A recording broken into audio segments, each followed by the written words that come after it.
it should say live. Can you guys hear me? Hopefully they can. Hopefully I'm loud enough since your phone's way over there. They'll be able to. So I'll talk extra loud just to make sure people can hear me, but I want to talk about an alternate reality that has just as much scientific evidence as what they're claiming is occurring right now. And the reason I say that is because when you look at the scientific evidence and research from past initiation of testing, such as in cancer testing especially, and with viral testing, so we find that what they find is that when there is an underlying condition that with infectious disease circulates normally, seasonally, like they're saying this one will start doing when the classes of coronavirus have already been seasonal. With cancer, there's already so many people, there's a significant portion of the population that already have a subclinical, subsymptomatic, non-symptomatic cancers. And those individuals, if they are never tested, would never fall ill, fall susceptible, fall into the trap of the medical system shoving them into cancer therapies. Mammography pushes more women into mastectomies. Thankfully, they're doing more of the breast conserving surgeries, things like that. Testing time and time again shows that what they are discovering almost always is what is already taking place. And here's the alternate parallel reality that in essence we couldn't prove because we don't know what was going on in the past. But like I said earlier in the video, I said a friend of mine was dealing with the gentleman that would walk through his backyard to turkey hunt, sit down with him this weekend, and just like myself, he dealt with pneumonia, except for his pneumonia was like a month-long dual pneumonia, worst cough he's ever had, hacking up, coughing up blood, all right? And he went to the VA hospital, and what did they test him for? They tested him for just the flu. They didn't test him for anything else, but they diagnosed him with pneumonia because of chest x-rays, and they send him home with antibiotics. Why didn't they care a month, 2 months prior to this epidemic or pandemic? Why didn't they care about driving down the actual viral or pathogenic cause of this man's pneumonia? They didn't care. If it wasn't flu, it don't matter. Now it's pneumonia. It wasn't flu, it's still pneumonia though. See, we could be living in this alternate reality right now, or not necessarily alternate reality, the reality that could be, and right now we're just seeing what medicine does best. They start testing and they use the statistics to say, hey, look, it's out of control. It's at an exponential increasing rate every single day. But that happens every single time they implement a test for something they've never tested for before in all of history. So put a kind of a timeline here, and we'll start maybe in October. All right, so you got October, November, December,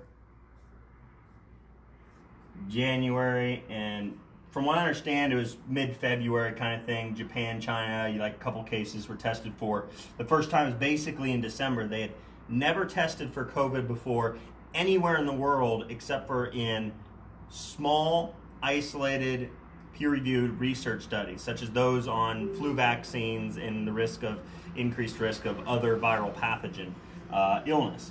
So, which yes, the flu vaccine increases your risk of other pathogens. Childhood study in 2018, CDC funded, showed that. Look through the wilddoc.com for those. But here, so we'll just go through February. I guess we need March on there too, and then now we're here in March. All right, well actually we're in April already, so I need April in there. But for simplistic sake, see so the reality of what could be going on is just like seasonal influenza, seasonal infectious diseases, you have this increasing rate, in fall. In October it got really high, November, December it got really high, and we could actually be on the downward rate here. We could actually be way down here. We could be on the even lower. We could be on the tail end of this spread and transmission of this infectious disease. Because again, like I said, my friend, I wish I had a different color. Maybe I'll just use blue here for a minute. I got it. But, my friend, I had mine. I think mine was like over here. So I got my cough and my slight pneumonia for 4 days back here. Really bad cough, fluid in my lung, okay? Overcame it, no big deal. What? 4 days. You had a cat, You had a cat cough for weeks. The cough lasted, but the pneumonia lasted for like 4 days. So then this guy took a month, so he had he said the end of November, so he had it in this time frame here, all right? And if you talk to people around you, including I put this out on Facebook, asking people who else had that really bad cough, that prolonged cough, tons of people have messaged. I've even had friends and family members and people talk about, up in Ohio, just about everywhere you ask, there's been a really bad cough that wasn't the flu and wasn't strep, but they didn't test for COVID back then. So COVID could have increased and then decreased and be on the decreasing right now, be on the downward slope of the true infections. But because we started testing here, but we only tested severe and significant cases. And they wouldn't just test everybody. So the testing rate would go here, so it looked like this. And then in January, more and more places test. And then in February, and then in March, and it goes up like that. And it will keep going like that. It will keep going up as long as they keep testing. But all they're doing is they're finding those people in here. That's all they're doing. If you never tested for something, you cannot say it's only on the increase, the true spread of the illness. Because you could be on the downward decline of the actual true cases and rates of that infection if you never had a baseline for where it was prior to initiating a test. So this whole idea that they somehow caught this virus, for the first time in all of history, medicine was so miraculous. It was so amazing that they were able to discover the very first cases, the very first case of one virus that never been seen in history, although it was created in a lab. Or no, that wasn't the one we have now, but that was a bat virus that was created at North Carolina, Chapel Hill University. You know, we did create one exactly like this one, but it's not that one. But for some reason, we haven't heard a single peep out of the researchers at North Carolina who were supposed to be creating that bat coronavirus to infect human cells. They engineered it to infect human cells. Somehow, they're not speaking up right now. So what happened to the last 5 years, I want to know. I know, I'm kind of off on a tangent here.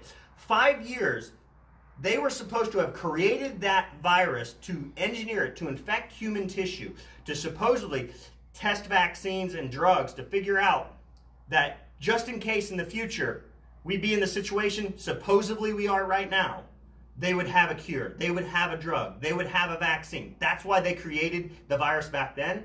But somehow in 5 years they haven't come up with squat, and they ain't even opening their mouth. And I know that people ain't gonna like that. They're not even opening their mouth. They don't even want to speak about the fact that they created a virus almost exactly like the one that is circulating now.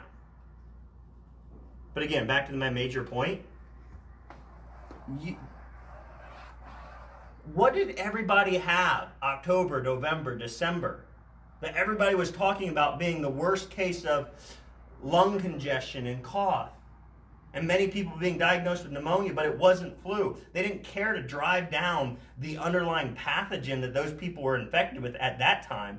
But suddenly, once they care about testing for it, now it's suddenly a pandemic that people are getting pneumonia and lung congestion. You know, I had a patient even today. That's the last thing I'm going to say. I had a patient even today said that his wife's grandfather was supposedly in the hospital with pneumonia, tested for COVID-19, tested negative, and the family were told he tested negative, but then he died. And after he died, they then put on his death certificate that he died of COVID-19. But yet they had told the family prior to, that his tests, again, for the virus came back negative. But now that he's dead, now that he passed on, oh no, now he's a statistic they can use. Even though his virus testing came back negative. They are lying right now. or at least they're lying about a significant portion of the people who are sick, who, God forbid, the number of people that are in a hospital, fighting for their lives. But what they're doing is they're using cases specifically to drive up the fear that people are really infected with right now. And it's time we call out their lies to end the epidemic, the pandemic of fear. Share the truth. Don't just like it's the only way we save lives.